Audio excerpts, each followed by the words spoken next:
Nagkagulo ang mga residente ng barangay nito sa Cabanbaran City sa Agusan del Norte.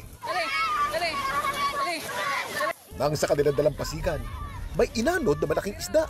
Sa pag-aakalang isa itong Blue Marlin, pinagtulungan nila itong dalhin sa dalampasigan.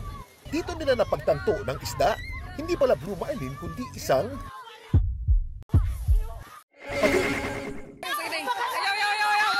ang isa sa mga residente hinampas ito.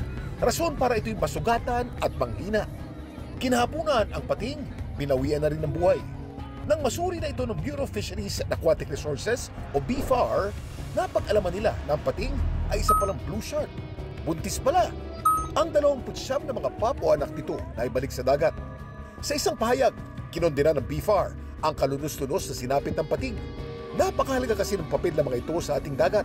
Itong blue shark, nagbe-belong siya dun sa top predator. Yung isang rule na ng top predator shark, panatilihing malusog yung mga population ng mga ibang uri ng isda. Pag nakakita ng ganitong uri ng pating o yung mga protected na either wag pakialaman, wag disturbuhin. Pag nahuli naman to ng buhay, dapat pakawalan sila agad. So pagpatay sila, dapat ipagbigay alam to sa Bureau of Fisheries. Marami sa atin takot sa pating. Pero sa insidente ito, mukhang sila dapat matakot sa atin. Parang a handful lang ang nare-report globally. Tapos usually hindi blue shark yung implicated dito.